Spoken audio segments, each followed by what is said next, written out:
Many people talk about the ups and downs of married life, but no one really prepares you for life after your spouse passes away. Welcome to Widowhood Real Talk with Dr. Tina, a safe place for widows, widowers, and their friends and family to talk about love and loss. Find comfort as you listen to honest conversations between Dr. Tina and invited guests who've experienced the loss of their forever partner, share their stories of love, grief, and healing. You are not alone in this journey. Join today's episode and discover a wealth of resources and learn how to connect with others who are traveling the same path. This is Widowhood Real Talk with Dr. Tina.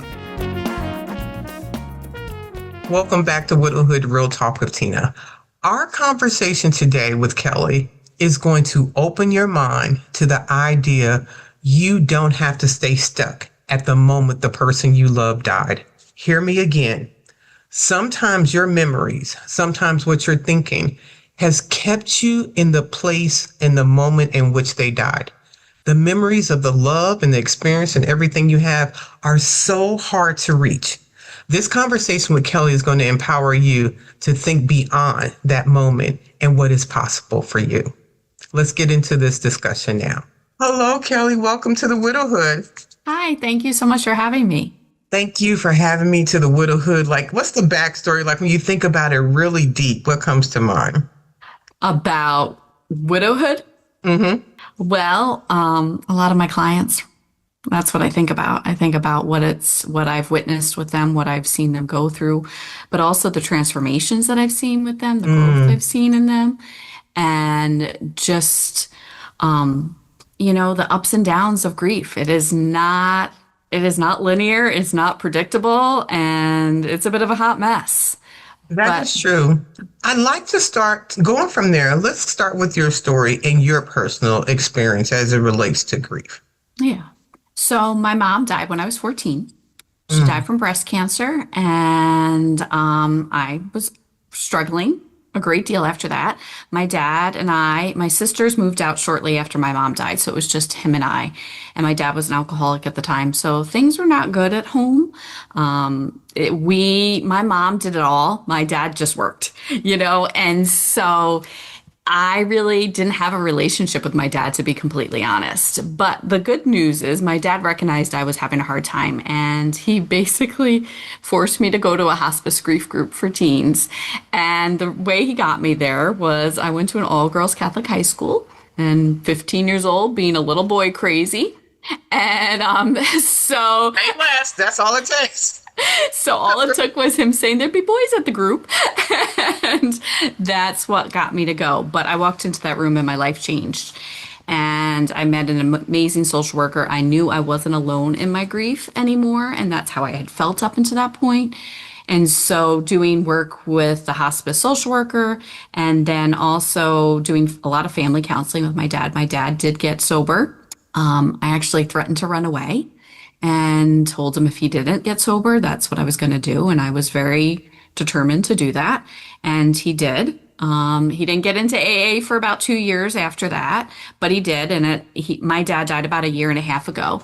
And so at the time of his death, he had been sober for almost 30 years and in AA for almost 28. So because of that and because of his push, I'm talking to you. Like, if he hadn't had me go to that group and hadn't had me meet Renee, the social worker, I would have never even known like what to expect, what to understand about grief. And then Renee, after a while, asked me to start volunteering with the children's programs. Slow down. Wow, we need to circle back a little bit, ma'am. Growing up with a father, lost your mom passed. Yeah. Was your dad an alcoholic before your mom died? Yes. Okay. My entire childhood.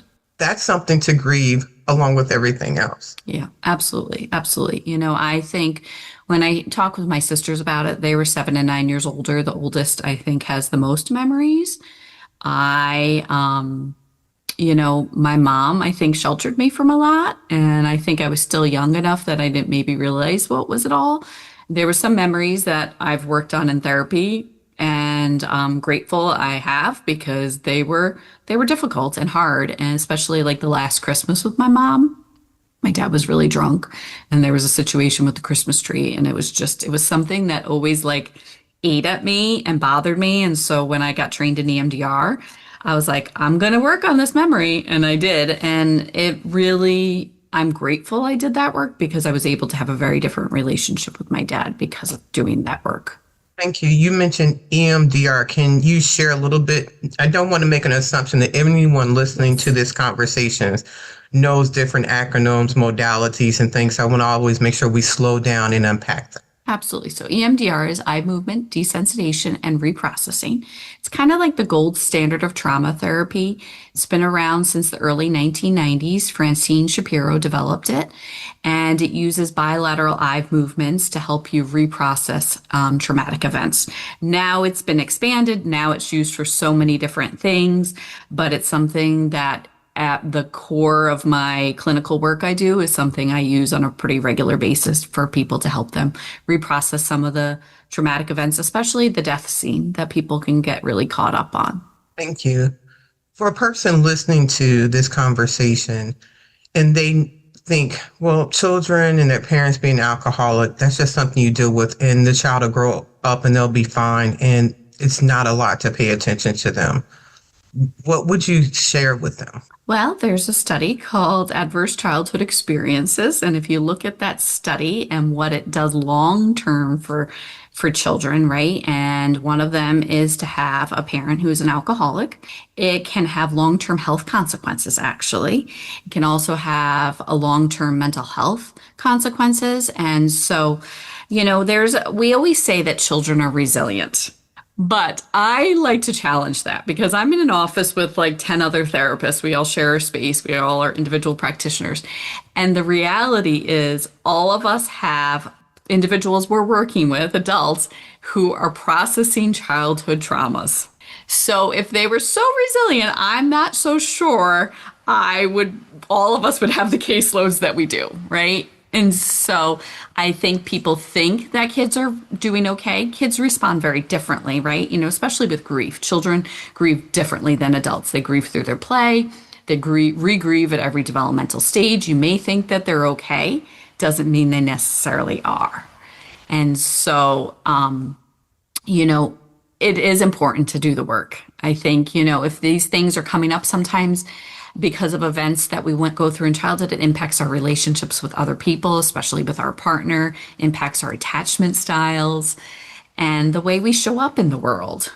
Thank you for mentioning that, because I don't think people realize they're carrying so much from their youth, and they may have become an adult and amazingly look like everything is fine.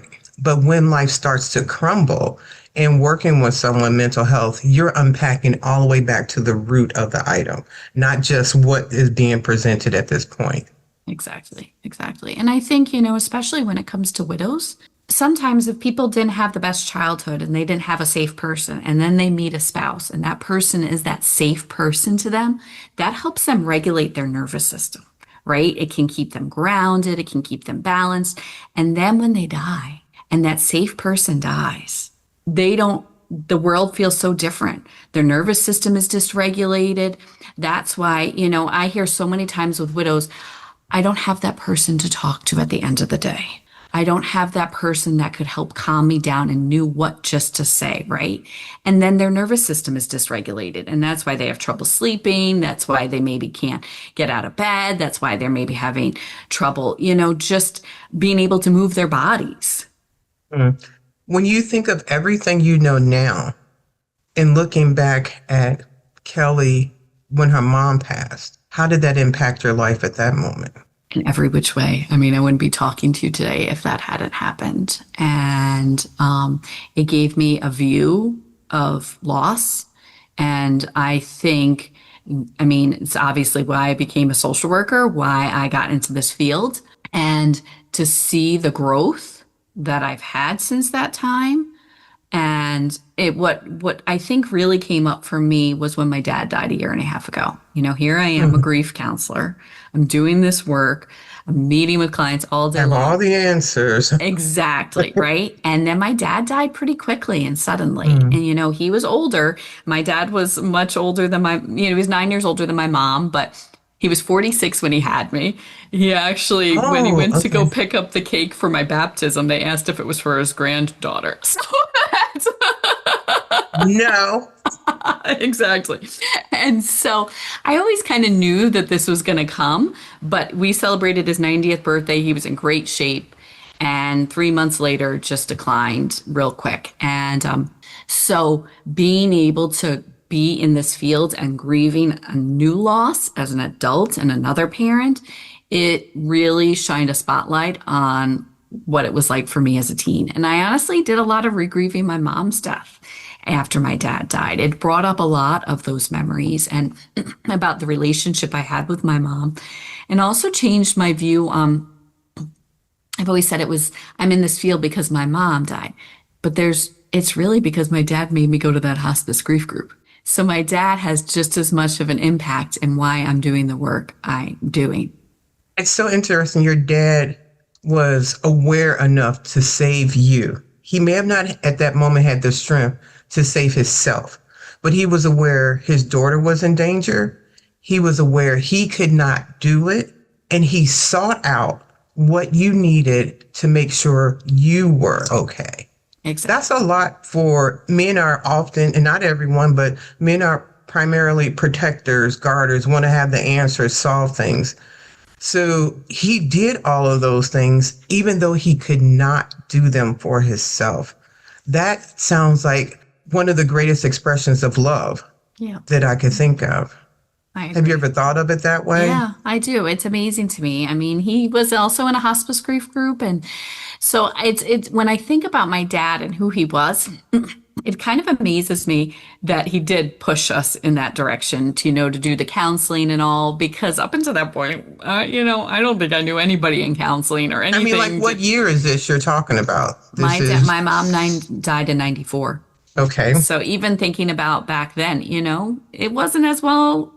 I don't think it was, Or it was mental like health very wasn't quiet. They're seeing exact. they're seeing a therapist, right? Exactly. It's that type of thing. Okay.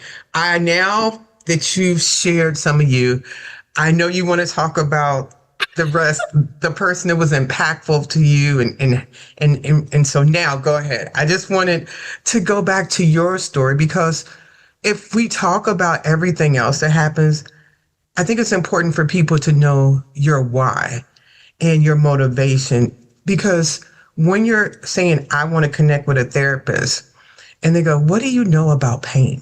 I mean, you read the book, you did the study, obviously you have the diploma and you've graduated, but can you resonate? You may have not been a widow, but what do you know about these modalities that you're sharing with me? And how do you know this will work? And will you have patience, or are you checking a block? So these types of conversations, sort of like an interview going on with someone that may be listening, going, okay, that is somebody, maybe therapy could help me in this experience that I'm having. So, but I know from our conversation, the other part is the inspiration. So go ahead. I slowed you Yes. down a little bit. That's okay. That's okay. So when I walked into that room at the hospice on Long Island, the social worker was there, Renee. And Renee was amazing, right? Not only did she connect all of us teens and I felt supported, I had a ton of questions. I wanted to understand what I was going through. So I think after every group, she sent me home with another book. And I think I would love to know now, like, did she run out of books to give me? Because, I just wanted to understand it. Like, I wanted to know if what I was feeling was normal. And I think, I used to cry myself to sleep every night after my mom died, and thinking I was the only one going through this. And to know that I wasn't just changed everything for me. And I also did some family counseling with my dad with a psychologist, Margaret, who should have won a medal because of having to deal with me and my dad. It was not always easy. Sometimes I sit in sessions today and I'm like, oh, this is what I put Margaret through. Oh my gosh.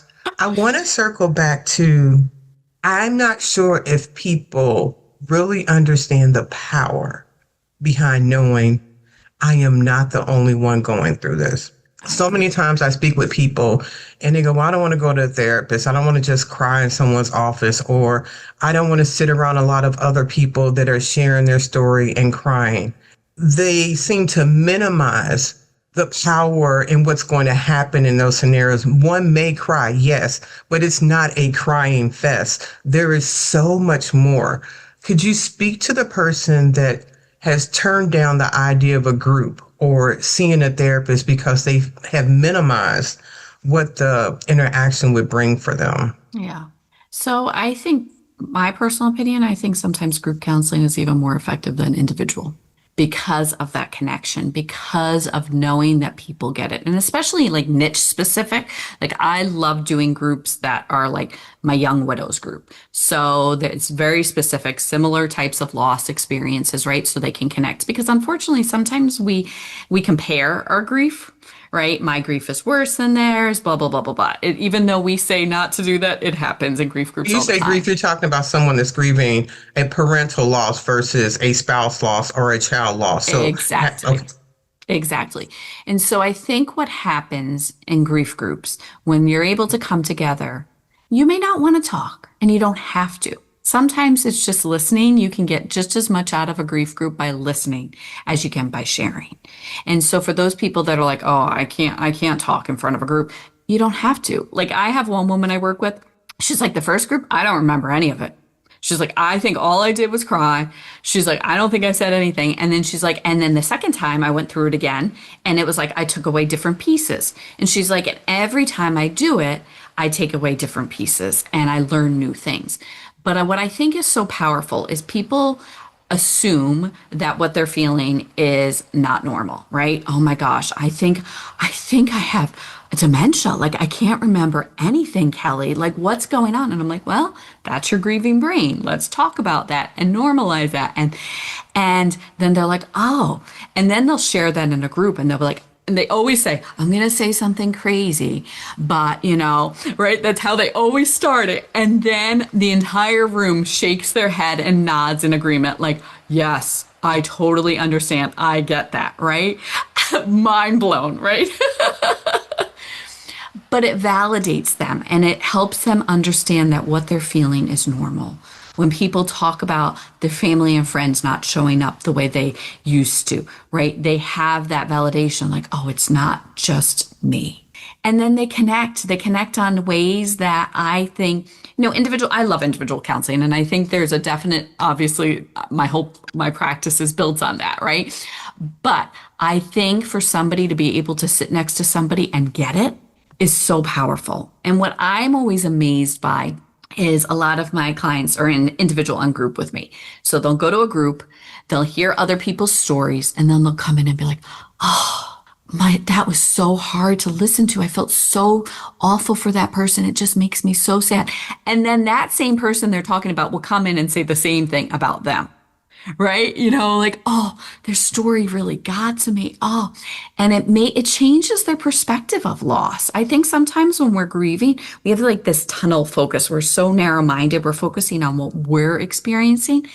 And then to hear other people and being like, oh my gosh, I just have so much empathy for them. I can't believe they're having to deal with this. And I just wanted to give them a hug or whatever it is. And just to see that change, I think in perspective is so powerful. And I love that because I just kind of chuckle when they're like, oh, and then the other person will come in and say the same thing about, You make me remember my journey in that.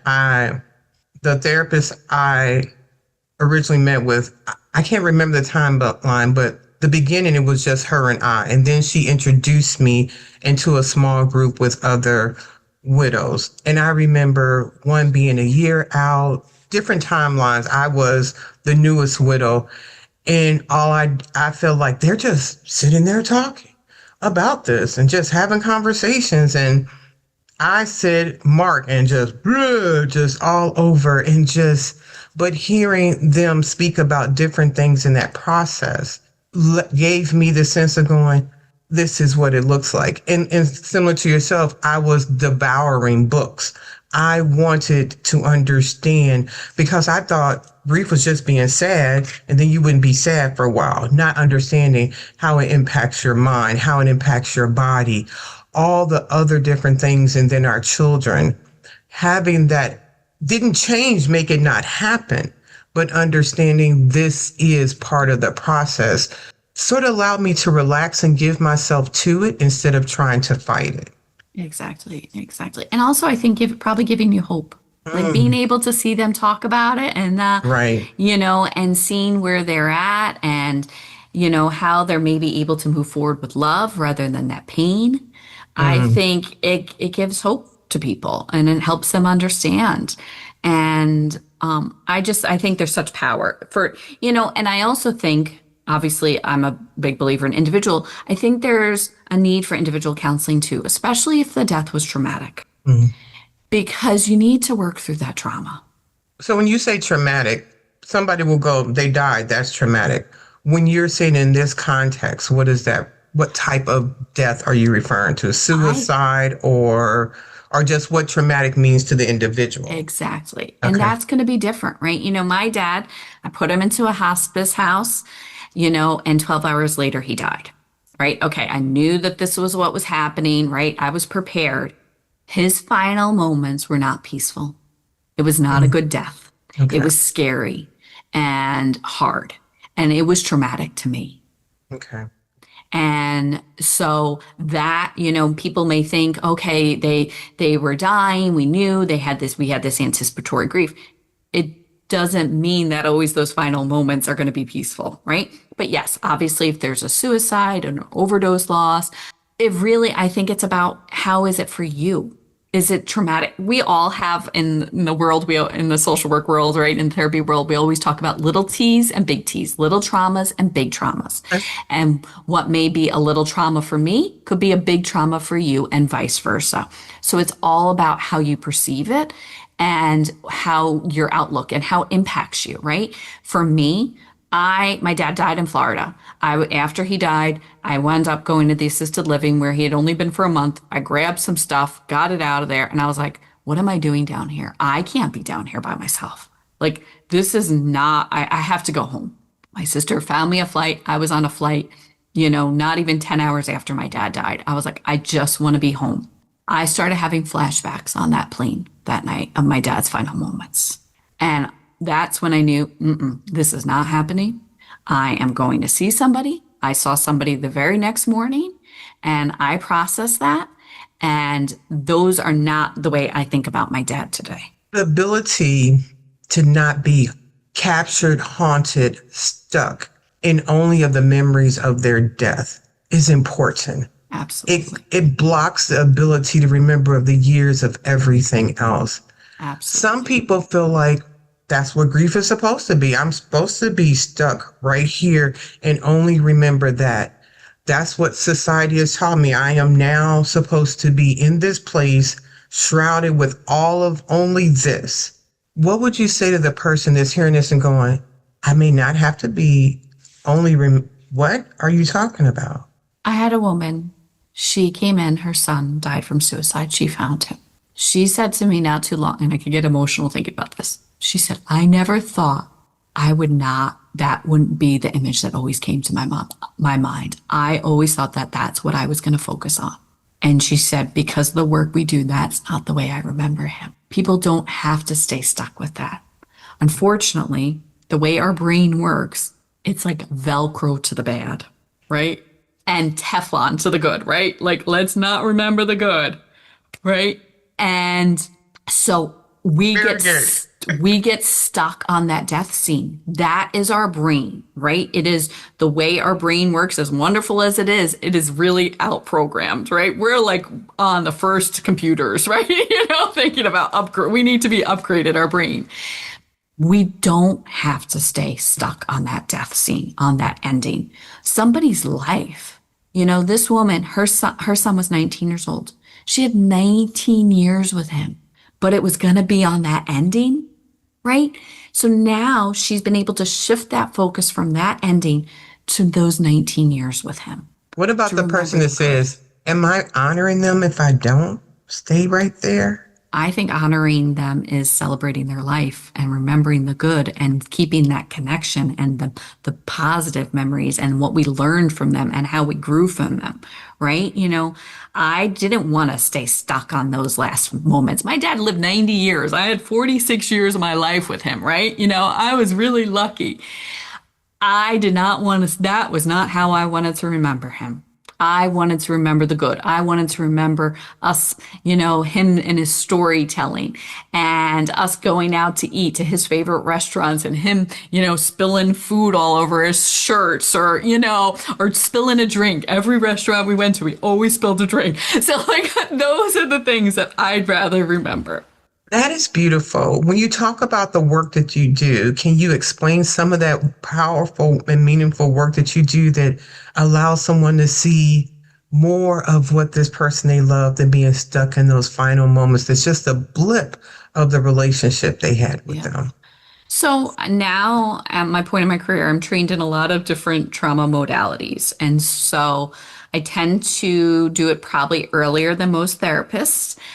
But I also know the way trauma is with grief, we can't even tackle the grief until we've dealt with the trauma. And so after I see people a couple of times, build that a little bit of a rapport and, do an assessment, all that good stuff that we have to do for insurance, I work on the death scene with them. And I honestly do that with the majority of my clients, even if they don't think that death was traumatic. They are still stuck on that ending. And even if they didn't witness it, they've created a mental image in their mind of what they think happened, right? Their loved one dies in a car accident. They didn't see the car accident. They weren't there, but they've created an image of what they think happened and what it looked like, right? And so we're going to work on that. Even that's maybe not an accurate representation of what happened, we're still going to process that. And so I use different modalities. One of them is called progressive counting. That's what I usually start with because in my opinion, it's the easiest and the fastest. It may not be easy while you're doing it. And I always tell my clients, we're going to do this and you may hate me during the middle of this, but it will work. I promise. And yesterday I had a girl in my office. She was discharged, doing well. She had a bit of a traumatic loss with one of her pets. It was really bad and sudden. So she's like, Kelly, I think I need to do a little work on this. She came in and halfway through the session, we're processing this. She goes, I signed up for this. Oh my gosh, what was I thinking? But by the end, she's like, okay, it's just like watching a movie in my mind that I've seen 100 times and doesn't give me that gut feeling anymore. It's not making me feel like I want to throw up anymore. Wow. And so this is what you can process, right? So honestly, the majority of the work that I do, 1 or 2 sessions, we can make significant progress in that death scene. And you mentioned trauma and grief. Can you explain how they are different? Yeah, so trauma is that perceived sense of maybe the safety, right? Our sense of safety is threatened when we go through a traumatic event. It's overwhelming. It can cause flashbacks. It can cause nightmares. It can cause people to be easily startled, that hypervigilance, right? And then we have grief. Grief is the normal feelings associated with a loss. That's the sadness. That's the anger. That's the loneliness, the fear. But the trauma, in my opinion, is what Karen and I that do the Grief Ladies podcast, we talk about the roadblock emotions. And trauma is a bit of a roadblock. It can keep us stuck. It can keep us stuck in that ending. And so grief, that's missing them. That's that sadness. That's feeling it. But the trauma can get in the way. And so we have to process that trauma, that fearful, that scared, that bad memory that you've created in your mind. So then we can actually get to the grief work. Because what the research says, if you don't do the trauma work first, you're not able to deal with the grief. And even though I'm not a fan of this diagnosis, the research does say that it can lead to prolonged grief disorder if you don't do the trauma. Thank you for mentioning that. And when you, 2 things, I want you to share a little bit more about the podcast that you support and the things that you guys talk about, where they can find that. 2, not paying attention to one part, how it can morph into something else in our life if we do not deal with it. whichever one you want to address first. Yeah. So, I mean, I think when you're stuck on certain things, right? And I think obviously suicide loss is so compounded, right? There's so many layers there. It's like an onion. You just have to kind of keep peeling them away. Um, but when we get stuck on certain things, Karen and I will reference the roadblock emotions. That sometimes that's the anger, right? Anger at yourself, the coulda, woulda, shouldas, anger at the doctors, anger at other people. Sometimes I think these are a bit of a distraction because we're okay with anger. It can fuel us, it can motivate us, it can keep us going, right? The guilt, we're so good at beating ourselves up, right? Like I read a statement that 85% of us are nicer to other people than we are to ourselves. I think that number is low. I think it's like 99% of us are nicer to other people than we are to ourselves, right? So you have the anger, you have the guilt, you might have the fears, right? The fears, I think, especially for widows, what I see so much is this fear of the future. The thought, what you thought was going to be your future, the fear of having to do these things that you never knew you had to do. When my mom died, my dad didn't know how to boil water. He did nothing. So my children and I had this conversation, and I think everybody does. They were like, well, what if I had passed and Dad was left? My daughter said Dad would still be in the house right now. Like, I was in Iraq with a laptop paying our bills. I was literally in Iraq, and when I left the house in January. I returned home in June. The Christmas tree was still in the corner. I came home and I was like, huh, look at that.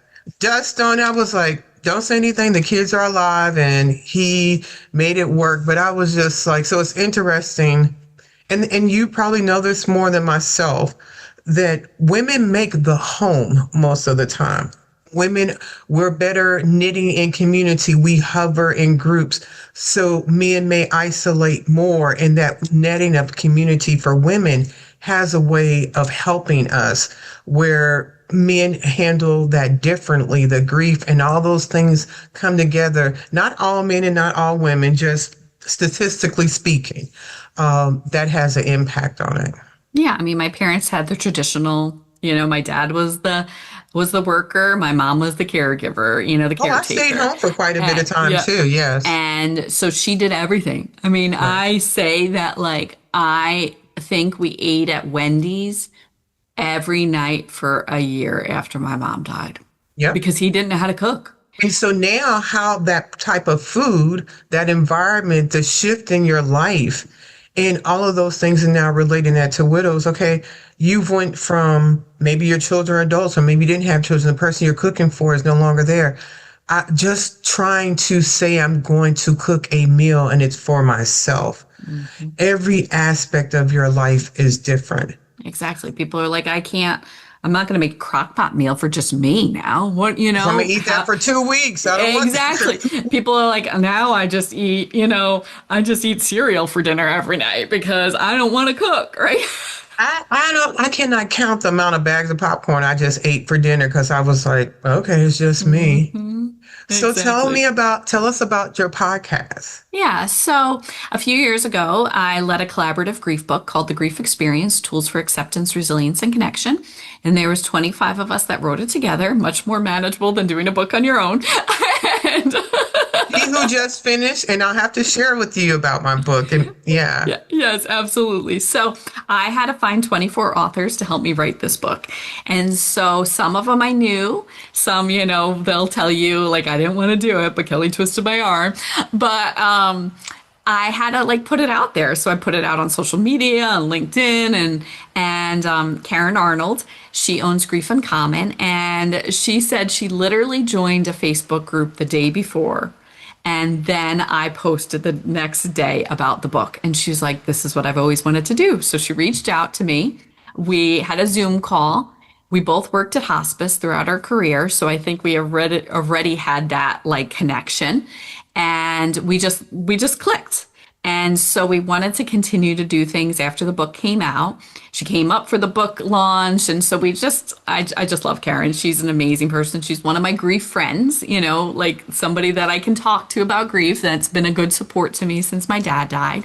And so we decided to start a podcast, and it's called the Grief Ladies Podcast.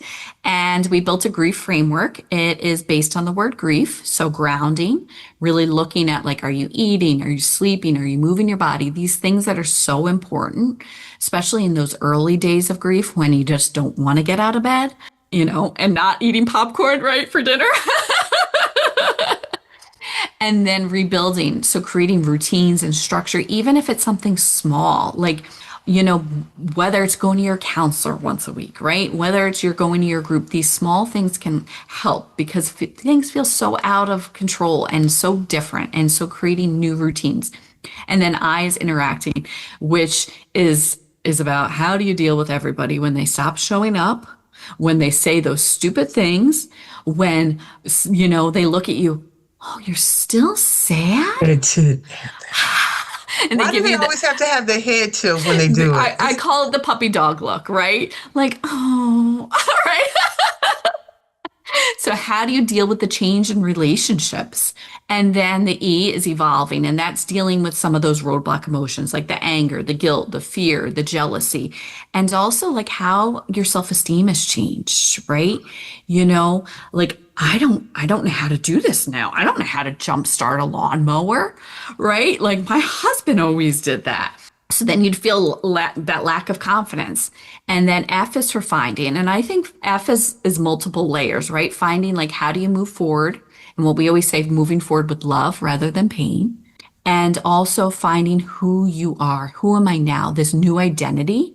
And also, how do you find ways to stay connected to your loved one? That continuing bonds. How do you celebrate their life? How do you keep, maybe rituals and do things like that and keep that connection and feel that connection? So that grief framework we built.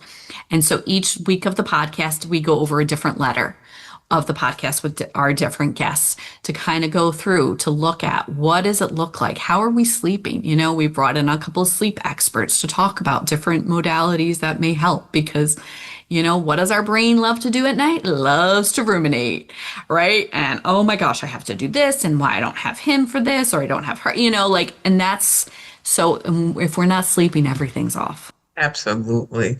When we talked about this conversation, what are some takeaways that you want the listeners to go have? I want you to understand, first of all, your grief is valid. I think that's always important to start with because people may feel like their grief is being discounted by others. Your grief is valid.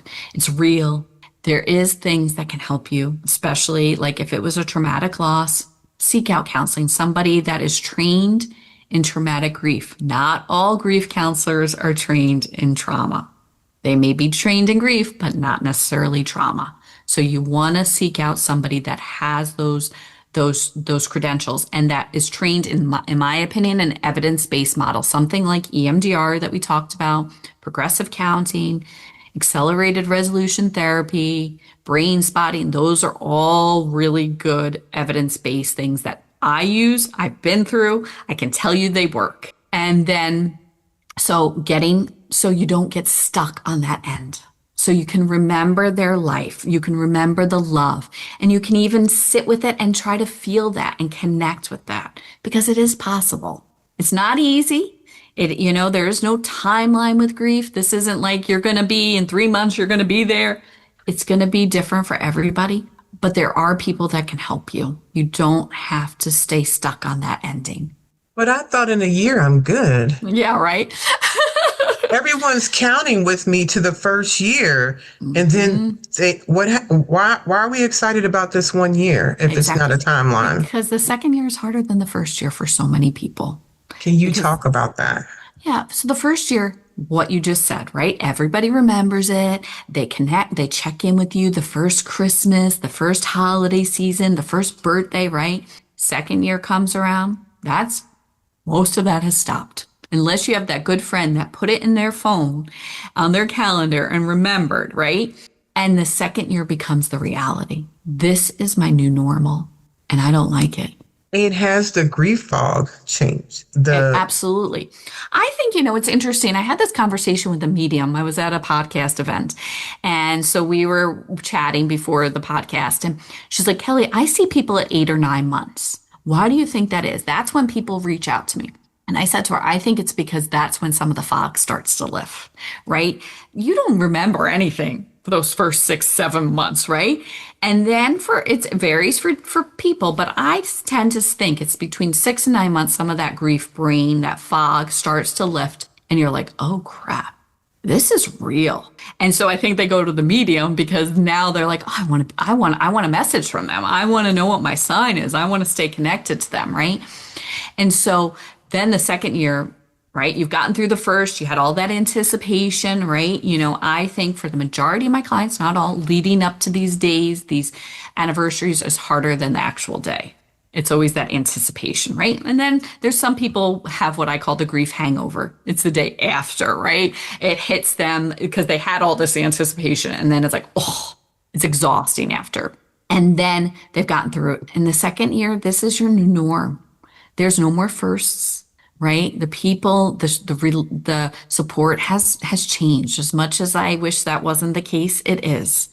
And for a lot of people, not all, we have some, you find your grief friends who understand it and get it, but it's just different in the second year. And that's why for some, it's just a lot harder than the first year. And people think, oh, I've got to the first, I'm good. And then they're like, why do I feel worse, Kelly? And I'm like, no. Those first, they're still dead. Exactly. It didn't change. I remember a client said she got a card at the holiday season. It was like, hope next year's better. And she told her, oh, because my daughter's not going to be dead next year. Yep. Let's switch for the last question. Okay. For the person supporting someone grieving, what would you share to them? Show up. Remember the dates. Remember these things, reach out to them. Don't just ask like, how are you? And wanting to hear the okay, right? Because I think people, that's what they want to hear so they can move on. Sit with them, even if it means sitting in silence. Bring up their loved one's name. Say their name. We want to. My mom was Eileen. My dad was Tony. We want to say their names. We want to remember them. Share memories if you do, if you have any of their loved one. But just be there and just do something. Don't say, let me know if you need anything. Just do something.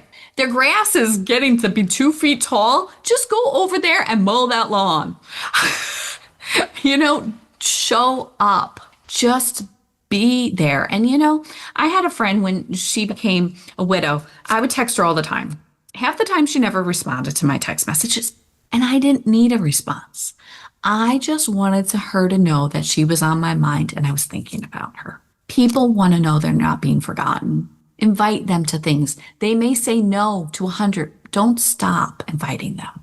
Yes. Well, I give my guests an opportunity to be the podcast host and ask me questions. This is not going to be a hard shift for you. You're probably like, oh, I can do this on a spin. So any questions you may have of me? So what do you think helped you find meaning in your grief? No one has ever asked me that. Multiple things. One, my husband and I had a great deal of conversations about him leaving this world at a young age. Didn't like him for it, but I loved him for it when it happened. That we discussed what my life would look like afterwards. There was a lot of chronic heart conditions in his family. He was certain. I didn't realize how valuable and important each one of those conversations would be. I didn't have to wonder about what Mark thought or what I should do. I knew all of his wishes when he passed. I knew what he thought about my life afterwards. And I didn't have to carry guilt or shame or a lot of things that I hear people trying to move forward in their life have to deal with. The next thing, my siblings and my friends showed up 9 years ago when my husband passed, and they are still ever present. I am not the person that has the story of where did my community go. My community has held fast, and I am amazed because I thought everybody had that type of support and love, and I found out that that was not the case. How much of a unicorn I am with that. And when I say friends, I'm not confusing the word acquaintance with friends. I'm talking about the same people the night that Mark had that heart attack and drove from Pennsylvania and Virginia to Delaware, where I was. Stay true. If I have remarried, they're not going, why are you still talking about Mark? 'Cause 32 years, what? There is no change in that. Also, it has been my faith in God, my faith in knowing in what I have believed in has been my comfort, and that we live and we die, that reality. And the combination of all of those things together have been the thing for peace. And you talked about different rituals. One of the things that I have done that has been really helpful is just going for long walks. I still do it now. It's an opportunity. I remember getting really frustrated and just going, I need to get out of the house, because we had a home. Both of our children were there. Mark passed, and our son went to the Navy in November. Mark passed the following March, and then our daughter left to go into the military in May. So I went from Thanksgiving with the house full of all the happiness to what the... A lot of compounded grief. Right. And trying to go, okay. So leaving the house, going for long walks. I moved the elliptical machine into the front room, and I was like, if I'm going to be up, then I'm going to be grinding if I'm going to be in here. And one of the other things talking about the house, realizing I live here.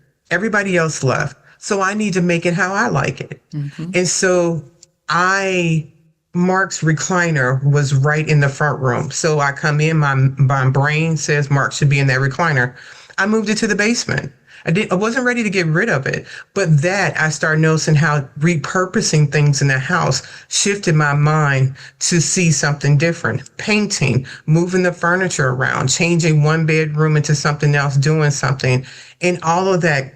I remember my daughter coming home from the military, and she was like, what is that smell? And I was like, candles. She said, I didn't know you like burning candles. I said, your dad didn't like it. You pick and choose to make things happy sometimes. But if I'm going to be here, then I'm going to be happy and I'm going to enjoy it. And making those steps to make it my life and be okay with that. I know often goes back to the conversations that my husband and I had that to some extent gave me permission and the freedom to live. I love that. Those are great. Thank you. I think it's so... you made me think about so many of my clients and so many of the things that I've heard them say. And thank you for sharing that with me and all of us. And, and to see that what you're doing and being able to get this information out there to others is a huge testament to what you've been through and to your grief and to your love for Mark as well. Thank you. I would like for you to close out this conversation with any final words, and also tell people how they can reach out to you, how they could work with you and connect. Yeah. And where to find your podcast too. Okay, great. Yeah. So the Grief Ladies podcast, new episodes come out every Wednesday. We also have a Grief Ladies Facebook community, which is a private community.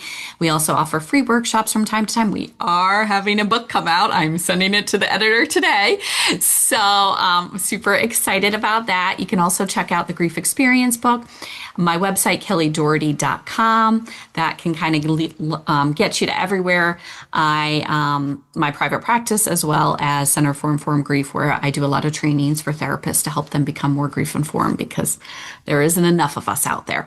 So that is a mission of mine, is to help therapists become more grief informed. But just, again, wanting to acknowledge everybody's grief. Grief it's a hot mess. There's going to be moments of sadness, and I would encourage you to sit with that sadness. Make some planned grief time, because when we try to put it behind a wall, it's going to start oozing out at some point. And so make some space and time. Listening to a podcast like this, can be your planned grief time while you're maybe out walking. There is a lot of benefits to making some space and time for your grief, to honor it, to remember your loved one, and to talk about them, and to know that there's supports out there. You're not alone. Thank you, Kelly. Thank you. Thank you for spending another episode with Widowhood Real Talk. If you found the contents of today helpful, share the episode to anyone you know who may need it. Subscribe to the show and tune in to Widowhood Real Talk each week. Then, visit widowhood-realtalkwithtina.org to join the community and access additional resources. Remember, you are not alone in this journey.